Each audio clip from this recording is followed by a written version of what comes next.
Hey folks, Hammeh here, hope all's well and good. A big bunch of changes incoming to Overwatch. We are seeing potentially some big changes to Lucio on the PTR. He is getting things like an increase in the speed of his projectiles, an increase in his wall riding speed, as well as a kick of speed when he goes out of a wall ride, and a decrease in the size of his auras.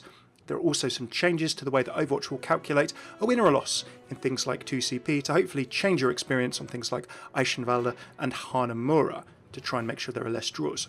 I'll cover those in more detail in another video, but what I wanted to jump into is the lore and story related implications of this patch.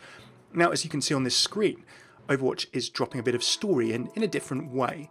Now, a lot of people have asked for Overwatch to try and show things like bios, a bit more story inside the actual game. And recently on the official boards, Michael Chu mentioned that there might be a chance to do this. It would come in bit by bit, and we should probably expect to see it coming in different places as patches go on. So here we go. We can now see that heroes have bits of their bio included, which is really cool. But what I wanted to spend this video doing for you lore and story fans was actually go through some of the cool little skin descriptions that pop up in game. Now, as I go over these, you can see nothing here so far, but if I look at that section here, have a look at Captain Amari. Obviously, we know about Ana being Strike Commander Morrison's second in command of Overwatch, but that's now in game, and not only is it in game, it's next to the skin. So what I'm going to do now is quickly flick through. I've actually flicked through a few heroes and seen a few little lore tidbits that we not actually had confirmed, even though maybe we could have guessed at before. So there are a few new little bits in here as well. Jumping onto this one, for example, Ana's call sign was Horus when she served in the Egyptian military during the Omnic Crisis, which is kind of pretty cool. And also, if you've seen my Egyptian Lore of the Skins video, which I'm going to link here below on a card and in the description, you can find out more about Horus, his significance among the Egyptian gods, and how it ties to the symbol of the Vajat, which is on the eye, which is in the middle of Ana's armour here, and then also in several other places in Egyptian mythology. Pretty cool. Okay, if we jump onto some of the other ones, like Merciful, for example, Ana's biotic rifle uses a modified version of Mercy's healing tech, although the weapon was created against the Doctor's wishes. We know this from the teaser image of the biotic rifle that was launched on the Overwatch Twitter shortly before Ana's release. But cool to see that in game, and also kind of cool to see that next to the Merciful skin. Just like a nice little tidbit there. For Shrike, recently Ana has operated under the alias of Shrike and is wanted for espionage, assault and theft in Egypt. Well, we saw Ana in the Old Soldiers comic like this. We also saw this picture of Ana in the attacking spawn of the Temple of Anubis in a file when many people were speculating who she was early days. So there you go, that's Ana. If we jump onto Bastion, we can see a little fascinated by nature but wary of a fearful humanity. Totally and utterly fair. If we jump onto Overgrown, we can then see damaged in one of the battles of the Omnic Crisis. This loose Bastion unit was reactivated in the Black Forest near Eichenwalde years later. So there we go. Of course, Omnic Crisis, fairly standard. We know that Bastions fought humans in battles around the world. Let's see what everyone else has. That's straight from D.va's bio. And let's see if D.va gets any little bits for her skin names. There you go. During her time as a professional gamer, D.va proudly represented South Korea in tournaments around the world. There we go. So that's just a nice little tie-in to the Korean Summer Games theme and skin. I do love that skin. Very, very cool. Oh, mech battles are one of the most popular forms of entertainment in Junkertown. Look at that. So now we know a little bit more about Junkertown. Over in the Australian outback, of course, where Jameson Fawkes, aka Junkrat, and Roguehog both hail from as of recently. So now we know that mech battles happen in Junkertown. Brand new lore fact in with the skins. I love that very, very much. So there you go. There are a few little lore tidbits in here that, well, they're coming through. So I think this is a super cool way to show a little bit more lore in game, and also for people who don't read the lore outside of game, it's a great way to get them into it. Okay. In his youth, Genji's father, Sojiro, gave him the diminutive nickname Sparrow. So there you go. It's sort of a little bit of a sort of a belittling nickname there. But we now know Genji and Hanzo's father's name. So cool. Really, really love that. So we've got Sojiro, Shimada. I'm probably not... Sohiro maybe? I'm probably not pronouncing that right. After leaving Overwatch, Genji wandered the world trying to come to peace with his cyborg body. Maybe this is... Okay, it may not be directly... I doubt perhaps Genji dressed like this, although who knows? Maybe he wandered the world... he was in the Middle East, and he had sort of golden augmentations on him. Who knows? But nomad, obviously, Genji wandering around trying to come to peace with himself. The younger scion of the Shamada clan, Genji had little interest in carrying on the family's business and spent his days on frivolous pursuits. Okay, that's out of Genji's bio. Very, very awesome. Oh, I didn't get my Oni Genji. I'm going to regret that. Okay, onto Hanzo Shimada. Son of the former master, had been groomed to take over leadership of the family as his father's successor. There we go. This we know from his bio. No little new facts. I love the fact that we now know their father's name. Junkrat could be one that gets something. The destruction of the Omnium in the Australia, the formation of Junkertown made the Outback an even more dangerous place to live. Yeah, we know that. There we go. All the different colours. As the tale goes, Dr. Junkenstein made a deal with the Witch of the Wells in exchange for the secret to creating life, but his triumph was short-lived as he was slain by 4 wanderers in Adlersbrunn. Of course, the story of Junkenstein's revenge, the Halloween season event that Overwatch had, which is very, very cool. Alright, Lucio. What do we got for Lucio? We got anything new on Lucio? Lucio's latest album, Synesthesia Auditiva, was a global hit. You can actually listen to 2 of Lucio's tracks on SoundCloud, perhaps 3, because a new remix was made when Lucio was released in Heroes of the Storm. So go and have a look at Play Overwatch on SoundCloud. You can download some free Lucio music there. When the weather gets cold, Lucio heads to the Andes to hit the slopes. Okay. He's a little bit of a fan of the Alpine as well. When Lucio was younger, in addition to his first love hockey, he also found the time to play football with the other kids in Rio. Fair enough. A little bit of soccer background. Well, football to me, of course. Might be soccer to you. Who knows? What do we got for McCree? A little bit of lore for everyone. Nothing for McCree. Oh, mysterious McCree. No little tidbits there. But remember, of course, this is kind of just testing little bits and bobs, I'm sure. Okay, so what do we got for May? Nothing for May? We might not have everything for every hero, of course. But we've already had a couple of nice little bits dropped in there, so I think we've got some more. Sigrun Devil. The Witch of the Wilds, a mysterious figure who appears in the tale of Dr. Junkenstein and others, offering people the object of their desire for a price. Just like the voice line. Really love that. Okay, what have we got for Orisa? Well, I know there's at least one for Orisa. Spoiler alert. She's one I checked. There you go, the OR-15. Originally built to protect Numbani, the OR-15 defence bots were destroyed and decommissioned after a battle with Doomfist. A young Ifi Oladello would purchase the parts of the bots to build Orisa. So there we go, the OR-15 cemented in canon. Nice little bit of a skin lore in there. Let's have a look at Farah. Ooh, yeah, I was about to say Thunderbird. Farah is of North American indigenous origin. I'm joking. I was about to say how much of a bomb would that be if that was there for Thunderbird Farah. It's a big headcanon. There's no proof of that whatsoever, but people love to headcanon that off this skin.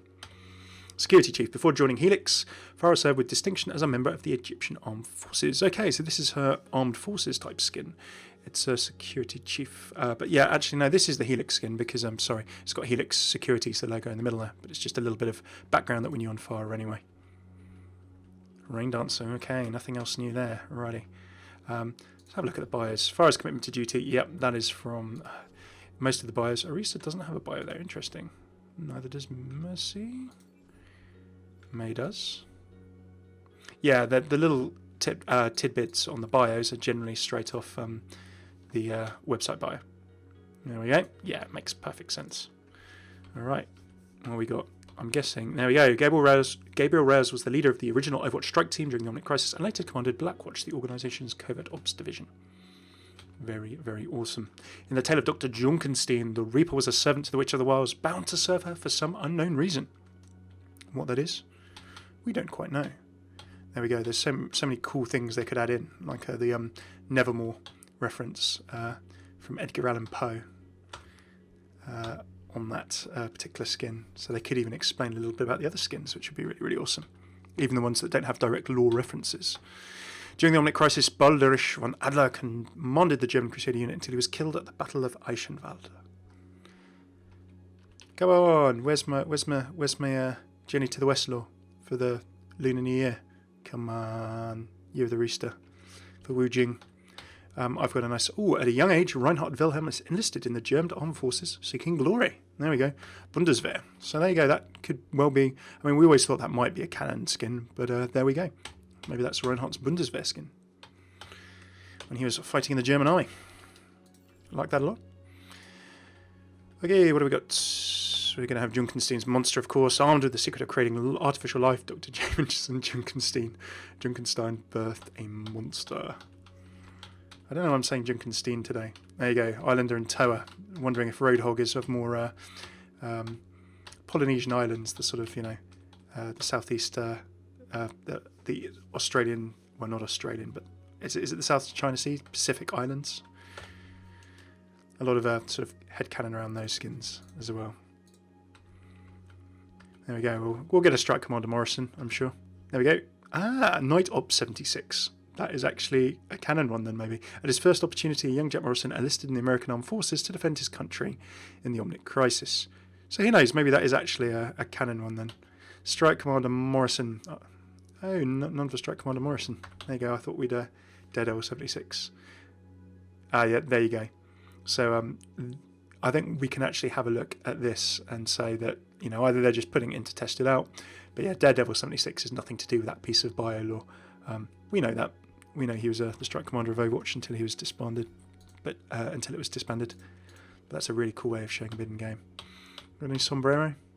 Orphaned after the Omnic Crisis, a young Sombra found a willing buyer for her hacking ability in Los Muertos. So there we go. Her two Los Muertos skins. Makes perfect sense. I do like the Sombra down the sleeve there. A little bit of sombrero. Go on and give us some Symmetra. Drop some Symmetra bombs on us. Designed by its most talented architects, Utopia is the jewel of the Vishkar Corporation's developments around the world. So there you've got Utopia. Notice a young Hage for her potential in the area of hardlight engineering. Satya Viswani was placed in the Vishkar Corporation's academy to become a future architect.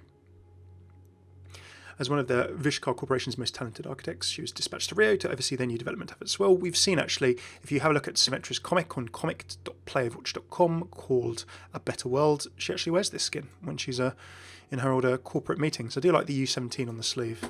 Nothing to do with the little bits and bobs, but really, really like that. Nice little detail. Let's have a look at Torb.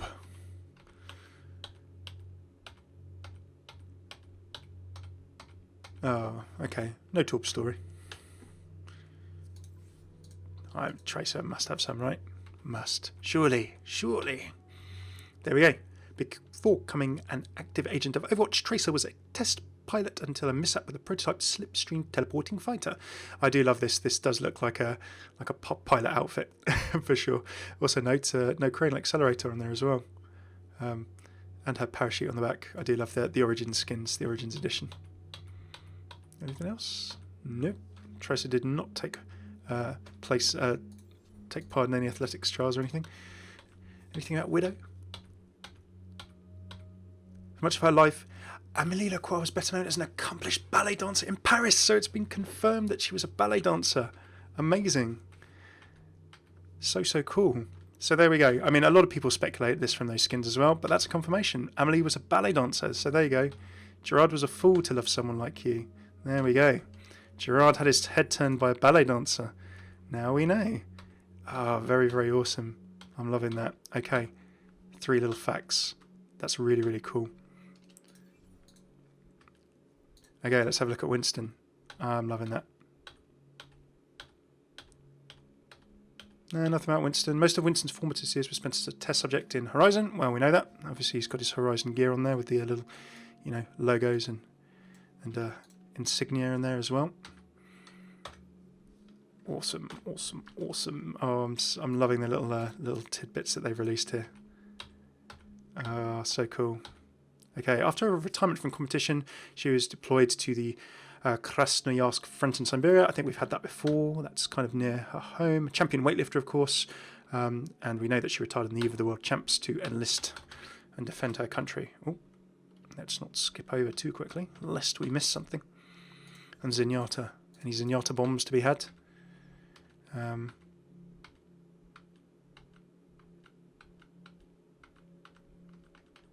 No, there's not. Okay, he's just pretty zen and cool.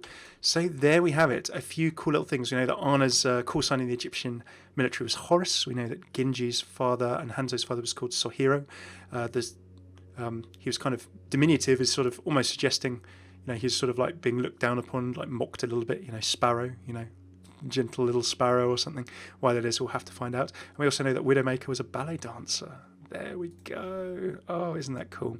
So I'm going to end on that bombshell, which is very, very awesome. So there you have it. That's just a quick look at the new story interface and the little story facts that we've learnt in Overwatch. So it's going to be cool to see more story in-game in this way. And who knows, maybe more of it will come in future. There are some significant changes to Lucio, as well as to the way that Overwatch is now going to try and calculate how much progress you've made on a 2CP map in terms of capping the points to try and make less draws happen, to try and make sure that if teams have made more progress, then they're going to get rewarded perhaps with more wins, which is really cool. I'll cover those in a separate vid. What do you think of this new interface? What do you think of the Lucio changes, being that he is getting increased projectile velocity on his sonic barrier, so he's going to be able to fire his projectiles, they're going to travel more quickly.